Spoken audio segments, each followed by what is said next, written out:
Hey friends, today we're working on a beater 2005 Cavalier, more specifically doing the rear brakes. You can imagine how fun that was, being how rusty it is. Look at that, mint condition.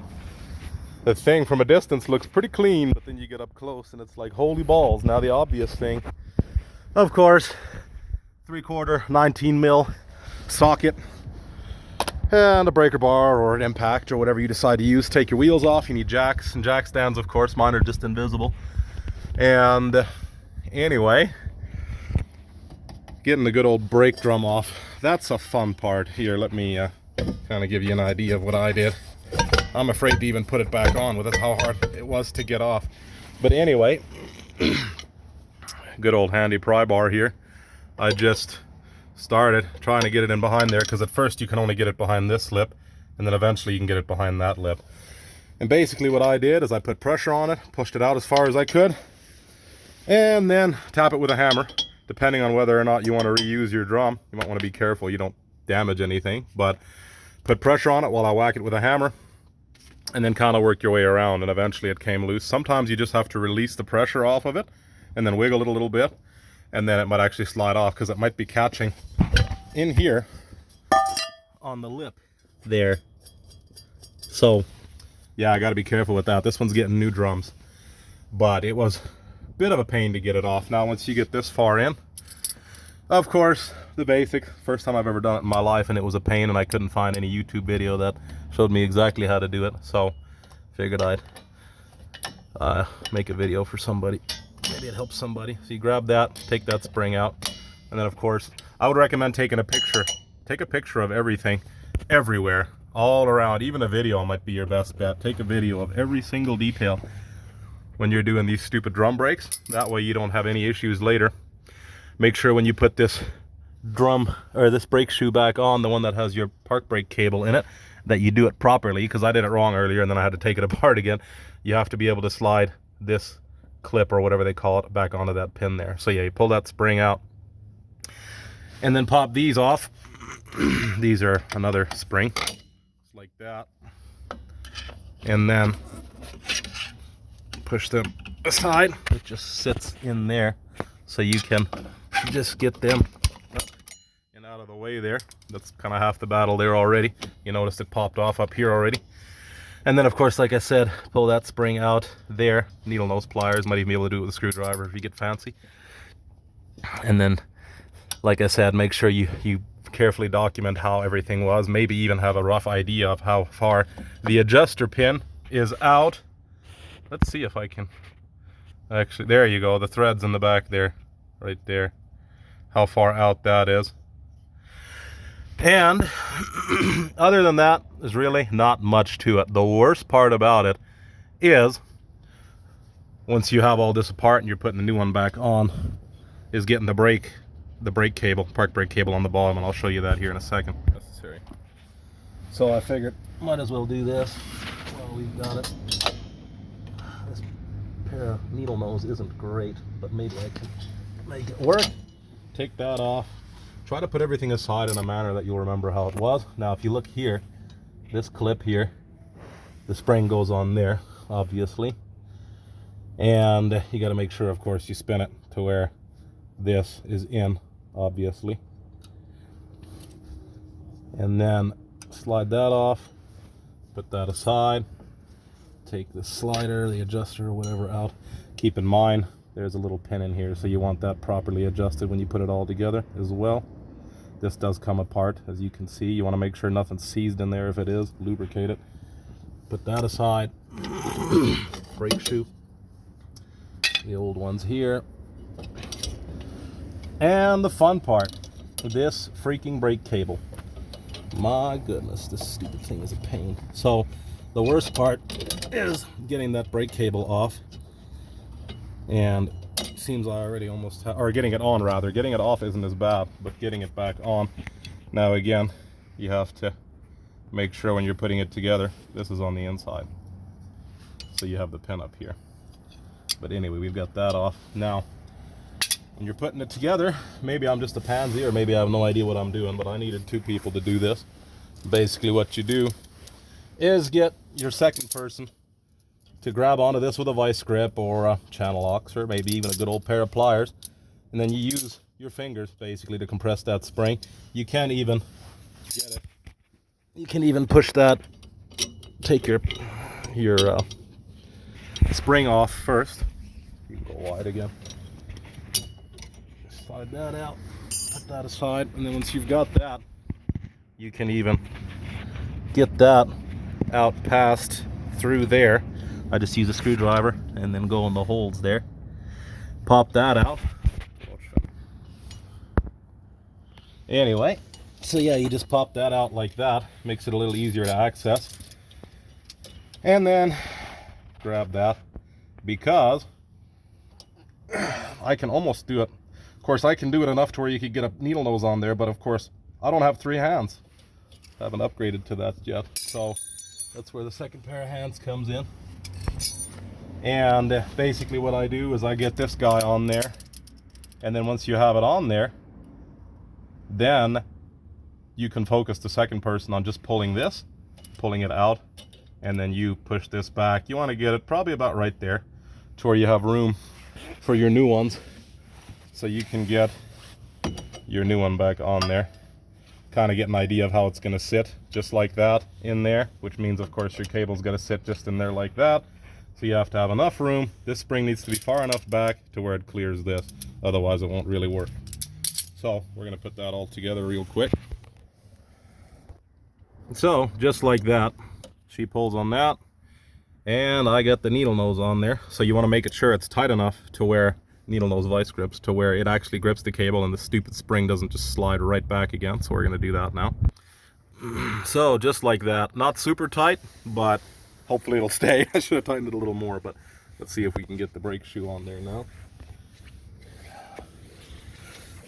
So once if you've got it right, then see, as long as you've got enough to clear it there, it shouldn't be super hard to get that on there. Watch, I pinch my fingers in here. There we go, just like that. And then of course you can pop this loose, because actually watch the magic happen right there. This pushes in behind over the lip here, and it forces it in behind this little lip in here. You can see that can you though? Here, let's see. That little lip right there. As soon as this thing focuses, there we go. So yeah, that little lip right in there. And then when the spring is in there, it doesn't allow it back past anymore. So pretty handy. Once you've got it in there, you're good. And then of course, the next part, obviously you got to pop your spring back in behind here again. So we're gonna do that now.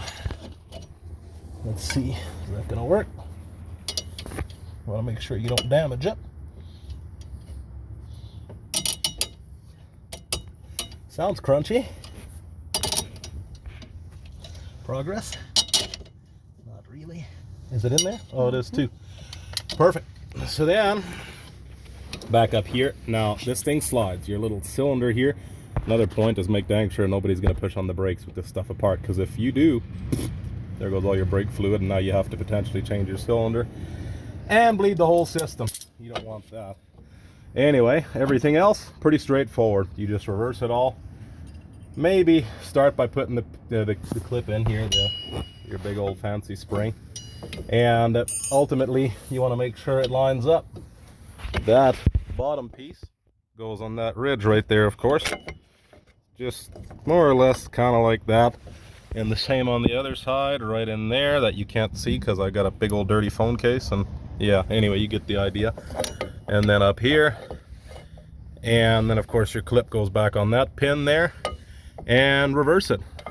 The long end goes on the outside, that much I can tell you. But yeah, this is where the video and the pictures come in, so you don't end up messing anything up. So let's put it all back together again.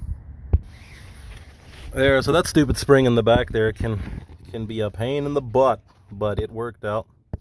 We got it on there. Kind of has to be straight. You want to make sure you get it in there. Screwdrivers or whatever else.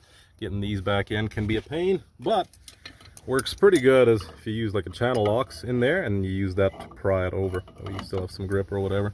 Channel locks, pry bars, all kinds of various things you could try. And then we put the rest of the hardware on there. Here, you can do that again. I think we're wide. Oh, it's not quite wide. It's only a 0.8. That's why it's not working. Just like that. And then again, you want this inwards. So, put that on there. But actually, first off, we gotta get this one in here too. We can't forget about that. I actually have to do that first. So, now I gotta reverse what I did here. There we go. I actually got to do this before. I could put these springs in, but you got to put these in, the adjuster, before you put your springs back in the holes. So I did that wrong. Maybe I'll edit it out, or maybe I'll leave it in. We'll see. But anyway, now we got to fight with this one and basically play around with the channel locks. Seems to work pretty good to get that spring back where it belongs. And then you can actually almost do that with one hand. That's crazy. There we go. A little more. Push it in just a tad. Okay, we'll do that. There we go. Quite a pain, but then you just adjust everything afterwards. Make sure everything's where it belongs. Just like that. Make sure your adjuster's in there. Again, that goes first. Otherwise, you won't be able to do the rest. Make sure it's in where it belongs, down there and down there. Looks like we're good. And then we can proceed to put this back on. I believe, assuming we've got everything else right here. I have to figure this out. And then, see if we can do that here. Hold that for me. We get that. Just like that. So that way it pushes it up and it actually spins that adjuster once we have the spring on there.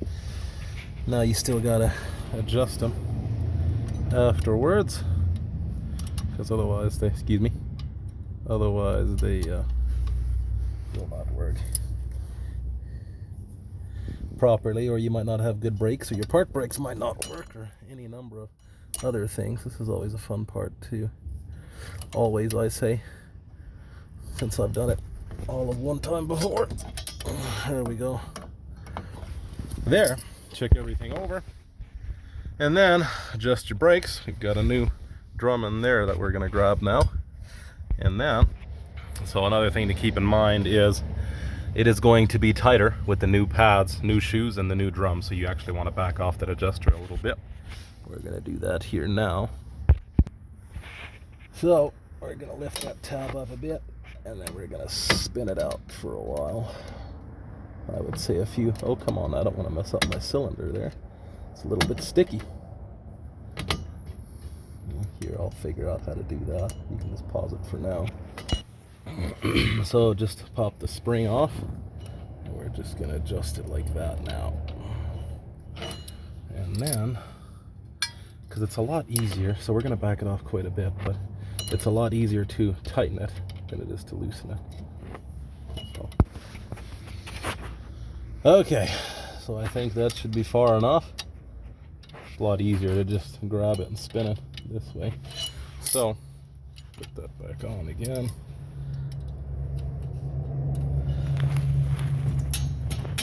So, just like that.